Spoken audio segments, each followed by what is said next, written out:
Kita tiba di segmen keempat dalam Bukan Perempuan Biasa. Wah, tidak terasa ya kita sudah di segmen keempat ini. Nah, kita kembali lagi ke ranah hipnoterapis yang komunitas tadi.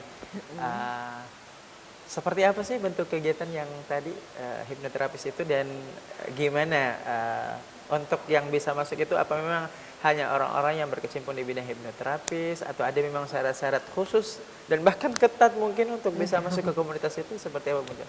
Ya, untuk masuk di perkumpulan hipnosis hipnoterapi memang ada syarat ya. Mereka paling tidak pernah mengikuti kelas basic hipnosis. Iya. Yang kedua ada level selanjutnya namanya hipnoterapi.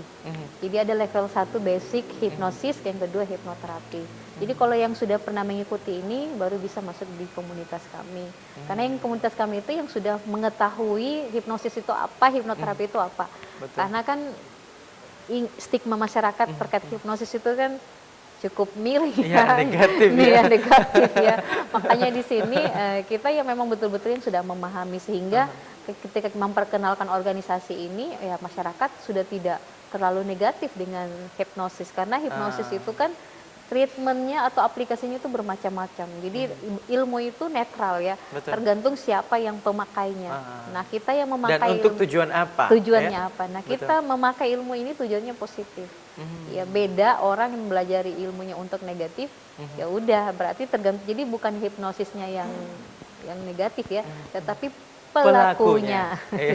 Manakala ilmunya ini dipakai untuk sesuatu yang tidak bagus atau negatif, itu sudah bisa disebut sebagai kriminalitas ya. Betul, apalagi ilmu hipnotis ya, Masya Allah. Ini dahsyat sekali. Daripada kita pengaruhi orang lain yang tidak baik ya untuk kejahatan, kenapa kita tidak lakukan ilmu ini pakai untuk mempengaruhi orang untuk kebaikan? Iya, betul, dakwah, ya, gitu kan? Betul. Nah, kalau untuk bidang hipnoterapi sendiri itu seberapa besar sih persentasenya untuk wanita yang terjun di bidang seperti itu perbandingannya dengan pria nih? Apa memang masih sangat jumping jauh atau udah sama banyaknya atau seperti apa nih? Kalau di komunitas saya ya justru lebih banyak laki-lakinya. Ya perempuannya masih kurang, tapi tidak terlalu jauh sih. Cuma kalau perbanding presentasinya di komunitas saya ya itu masih lebih banyak laki-lakinya. Ya karena mungkin ya hipnosis itu kan masih dianggap wah itu kan ilmu magic apa dan sebagainya. Jadi ya lebih disuka ya laki-laki.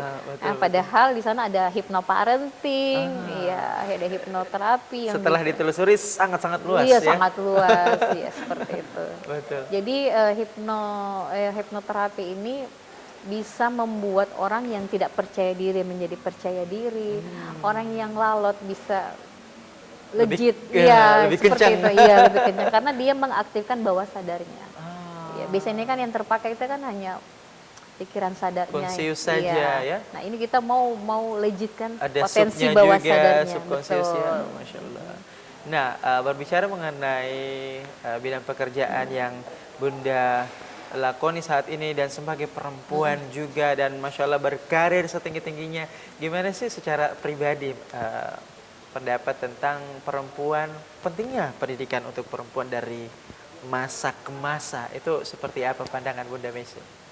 Kalau pandangan saya perempuan dalam untuk terjun dunia pendidikan ya, itu penting ya karena outputnya itu buat diri dan keluarga ya. Yang tadi sebenarnya selebihnya bonus itu ya untuk orang lain. Kenapa ya? Dalam menjadi seorang ibu rumah tangga ini kita dituntut ya bukan hanya berperan hanya sebagai ibu, tapi situ kita akan menjadi seorang guru juga. Betul. Mentor buat anak-anak.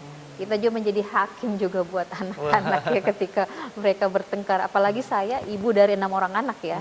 Ya itu cowok semua. Jadi saya memiliki anak yang ada di 3 fase perkembangan. Jadi kan ada perkembangan 7 tahun pertama, 7 tahun kedua, 7 tahun ketiga. Jadi 07 tahun pertama saya ada. Itu anak yang ke-5 dan ke-6. Di fase 7 sampai 14 saya punya anak juga 2 yang usia kelas 6 SD, usia 11 tahun dengan yang ada SMP, usia 13 tahun. Nah, ada yang sudah beranjak usia 16 atas, itu fase ketiga. Nah terus ilmu ini, konseling ini sangat penting dipelajari untuk mendampingi saya sebagai ibu, istri, dan juga sebagai dosen ya buat mahasiswa saya. Jadi untuk membagi waktunya, ya saya tidak memiliki waktu mengalir begitu saja, tinggal bagaimana di saat saya di mana saya untuk mengajar ya saya mengajar, ya ketika pulang ke rumah ya saya berperan sebagai seorang ibu gitu.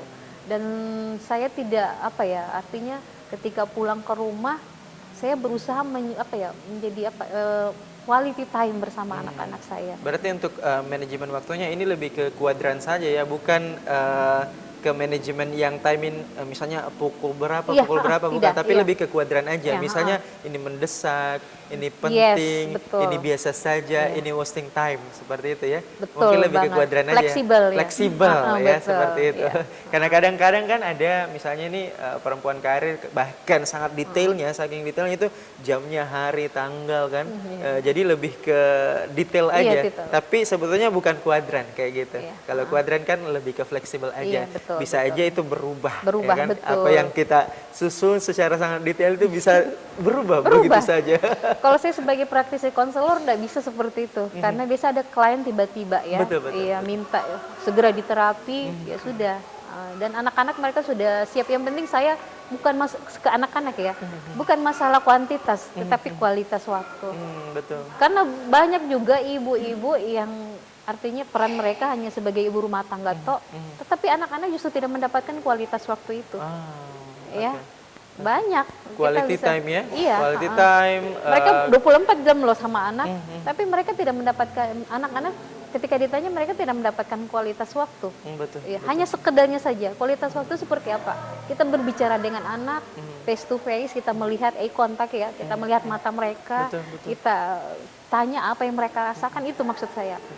Biasanya orang tua hanya sekedar masak saja dan tapi tidak pernah menggali emosi anak, apa yang dipikirkan anak. Betul. Itu yang maksud saya quality time. Istilahnya memang hanya terlihat sebagai tanggung jawab lahir saja, lahiria ya. Tidak terlalu dalam secara emosional seperti itu. Emosionalnya tidak terlalu dibangun. Terlibat. Sehingga anak tidak merasakan keberadaan sebagai sosok ayah, sosok ibu. Mereka punya ayah, punya ibu, tapi tidak ada. Mereka tidak menemukan sosok itu. Jadi ada, tapi semacam fatherless dan motherless ya? Yes, seperti itu. Itu banyak yang terjadi. Itu banyak yang terjadi, Bunda. Masya Allah. Nah, kalau untuk pandangan secara pribadi mengenai perempuan yang berkarir setinggi-tingginya itu gimana, Bunda Mesil memandang hal-hal seperti itu? Di tengah zaman-zaman sekarang yang memang emansipasi wanita ini sangat begitu digalakkan ya. Itu bagaimana pendapat pribadi Bunda Mesil? Kalau saya no problem ya.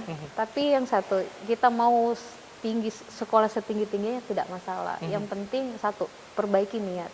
Jangan sampai kita mau sekolah tapi niatnya kita untuk untuk mendapatkan status sosial, dalam arti masyarakat mau nilai apa kita.